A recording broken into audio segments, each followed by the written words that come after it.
Now, well, okay, here we are. We're going to talk about whether or not acupuncture helps women get pregnant. So, first of all, let's tell the story. There are 160 women who are having trouble getting pregnant. In other words, these are people who all went in for what we call in vitro fertilization, right? IVF. So it is a selected group, but it's a random sample of those people who are having trouble getting pregnant.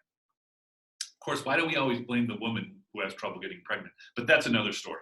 Okay, now, so 80 of them will get acupuncture, and then 80 will just sit and meditate for 20 minutes. All right, so here's what happens. In the acupuncture group, 34 get pregnant, 46 do not.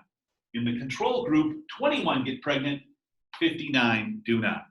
So on the surface, it appears that the acupuncture works. Let's find out. First of all, what do? We identify our P1. These are the acupuncture. P2, control, or meditation, whatever you want to call it. Remember, we use words for P1 and P2. That's the population. Now, what's our sample here? Well, the P hat will be 34 out of 80. And this P hat will be 21 out of 80. Okay, so clearly, acupuncture is a little bit higher, but is it significant?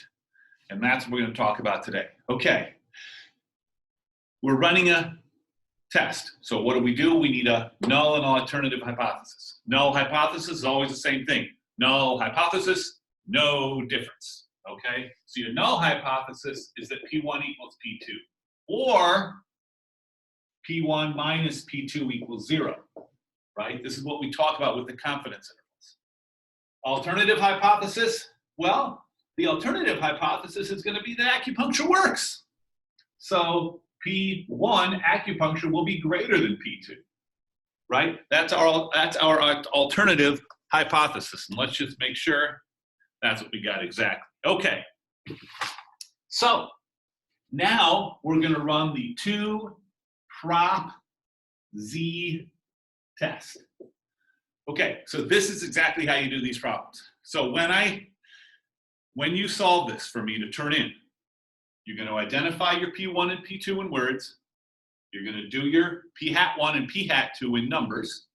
And you can give those percentages if you want. It doesn't really matter in the solution. But in case, if you're curious, 34 out of 80, that's about 42.5%.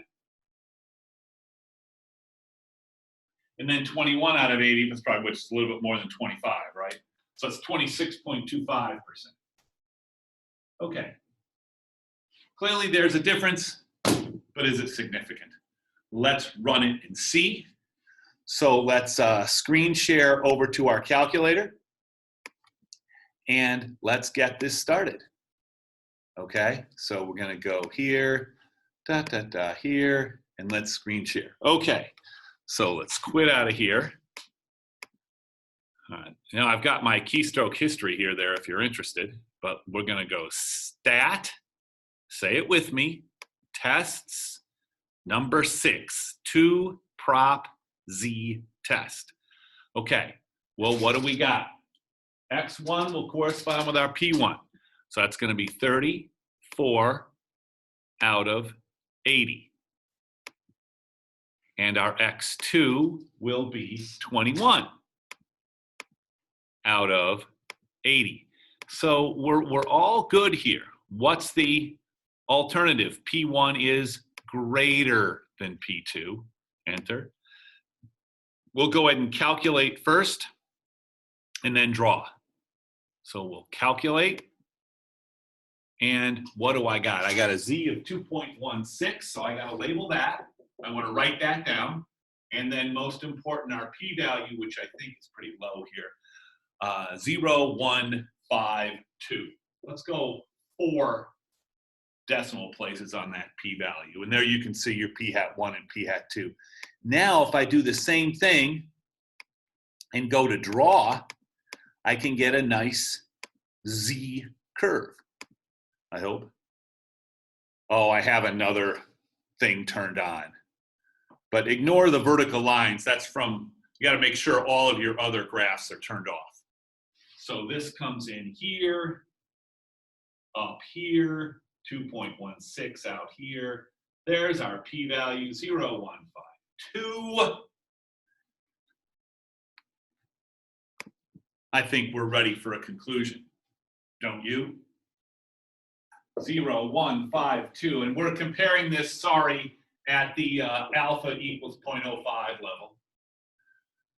So it's less than 0.05, therefore, say it with me, we reject H naught. In other words, if it was no difference, acupuncture and meditation, if they were the same thing, we would expect these results about 1.5% of the time. Too low. Now, if this were alpha at 0.01, 99% confidence, fail to reject, right? It would just squeak in there. But at the alpha equals 0.05 level, we have to reject H naught. In other words, acupuncture might work. Of course, having a partner with a high sperm count might work too. But, oh, we don't talk about that, do we? All right, so let's stop recording.